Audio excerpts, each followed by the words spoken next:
আসসালামু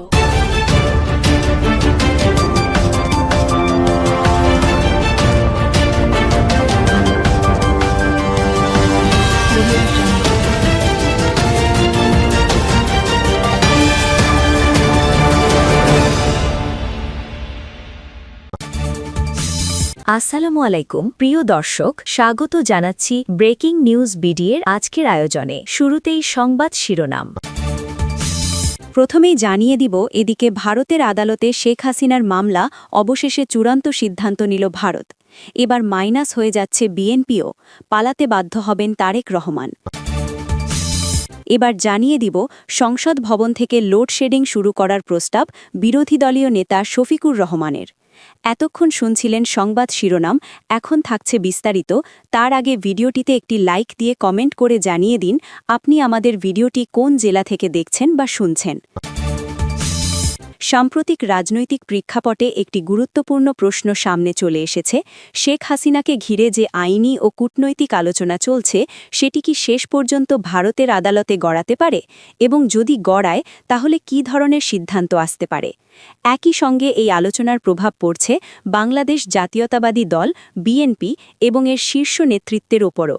বিশেষ করে তারেক রহমানের রাজনৈতিক অবস্থান নিয়ে নানা বিশ্লেষণ সামনে আসছে। প্রথমেই যে বিষয়টি স্পষ্ট হয়ে উঠছে তা হল, শেখ হাসিনাকে ঘিরে যে কোনো প্রত্যর্পণ বা আইনি প্রক্রিয়া কেবল একটি দেশের অভ্যন্তরীণ সিদ্ধান্ত নয়, বরং এটি একটি জটিল আন্তর্জাতিক ও দ্বিপাক্ষিক প্রক্রিয়া। ভারত যদি এই ইস্যুটি আইনি পথে সমাধান করতে চায়, তাহলে বিষয়টি আদালতের আয়তায় আসতে পারে, এমন সম্ভাবনার কথাই বিভিন্ন বিশ্লেষণে উঠে এসেছে। এই প্রেক্ষাপটে ভারতীয় আইন বিশেষজ্ঞদের বক্তব্য গুরুত্বপূর্ণ হয়ে উঠেছে। তাদের মতে, যদি আনুষ্ঠানিকভাবে প্রত্যর্পণের অনুরোধ করা হয়, তাহলে ভারত সরকার প্রথমে বিষয়টি আইনি কাঠামোর মধ্যে নিয়ে আসবে। সাধারণত এই ধরনের ক্ষেত্রে একজন ম্যাজিস্ট্রেট নিয়োগ দেওয়া হয়, যিনি প্রাথমিকভাবে অভিযোগগুলোর ভিত্তি পরীক্ষা করেন। অর্থাৎ শেখ হাসিনার বিরুদ্ধে যে অভিযোগ আনা হয়েছে, সেগুলো বাস্তব ও প্রমাণ সমর্থিত কিনা, নাকি সেগুলো রাজনৈতিক উদ্দেশ্য প্রণোদিত, এই প্রশ্নগুলো বিচারিক পর্যায়ে যাচাই করা হবে।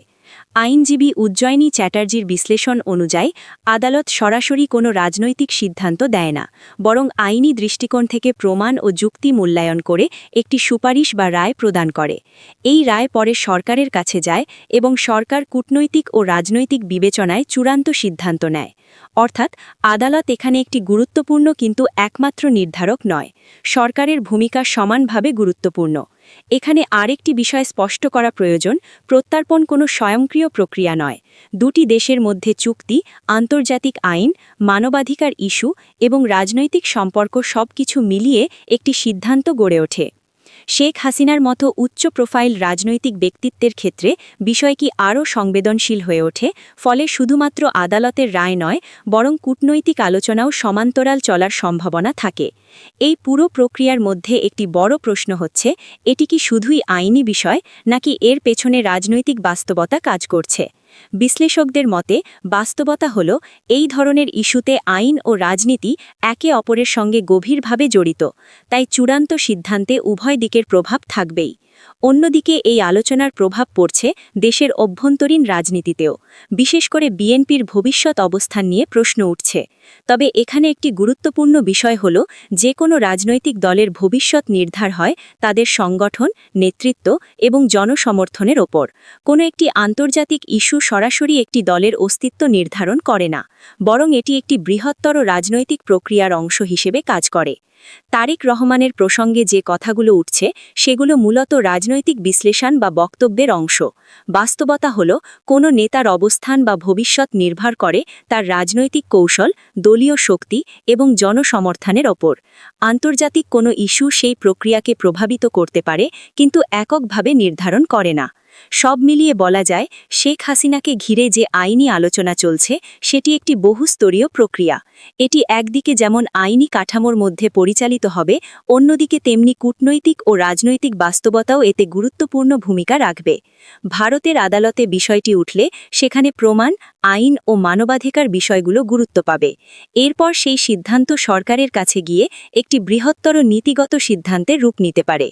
বর্তমান পরিস্থিতিতে সবচেয়ে গুরুত্বপূর্ণ বিষয় হল এই পুরো প্রক্রিয়াটি কিভাবে এগোয় এবং সংশ্লিষ্ট দেশগুলো কী ধরনের কৌশল গ্রহণ করে, কারণ এই সিদ্ধান্ত শুধু একজন ব্যক্তি বা একটি দলের ভবিষ্যৎ নয়, বরং আঞ্চলিক রাজনীতি ও কূটনৈতিক সম্পর্কের ওপরও দীর্ঘমেয়াদী প্রভাব ফেলতে পারে।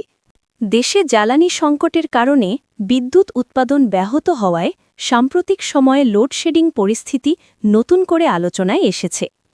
জাতীয় সংসদে বিদ্যুৎ, জ্বালানি ও খনিজ সম্পদ প্রতিমন্ত্রী অনিন্দ ইসলাম অমিত এ বিষয়ে বিস্তারিত ব্যাখ্যা দিতে গিয়ে জানান, বর্তমান পরিস্থিতি সামাল দিতে সরকারকে কিছু কঠিন কিন্তু বাস্তবসম্মত সিদ্ধান্ত নিতে হচ্ছে।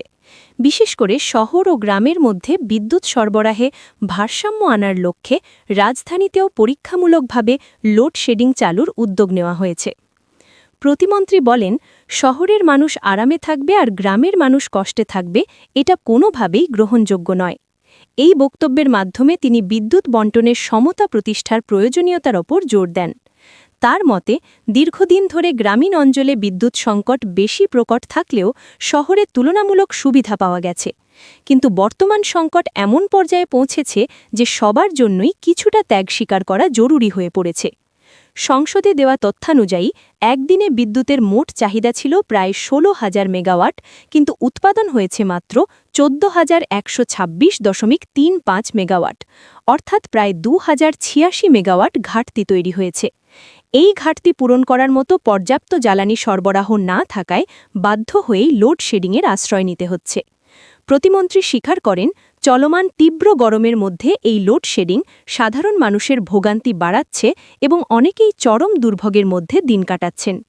এই পরিস্থিতির জন্য তিনি বর্তমান সরকারের পাশাপাশি অতীতের অব্যবস্থাপনাকেও দায়ী করেন।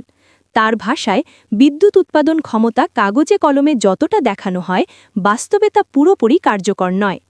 অবকাঠামোগত সীমাবদ্ধতা, জ্বালানি আমদানির জটিলতা এবং পরিকল্পনার ঘাটতির কারণে বাস্তব উৎপাদন ক্ষমতা কমে গেছে, ফলে চাহিদা অনুযায়ী সরবরাহ নিশ্চিত করা কঠিন হয়ে দাঁড়িয়েছে।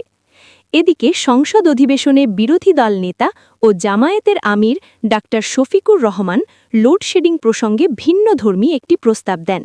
তিনি সংসদ ভবন থেকেই লোডশেডিং করার কথা তুলে ধরেন, যা তাৎক্ষণিকভাবে আলোচনার সৃষ্টি করে। তার বক্তব্যের মূল উদ্দেশ্য ছিল, যেখানে দেশের সাধারণ মানুষ বিদ্যুৎ সংকটে ভুগছেন, সেখানে রাষ্ট্রের গুরুত্বপূর্ণ প্রতিষ্ঠানগুলোকেও একই বাস্তবতার অংশ হতে হবে।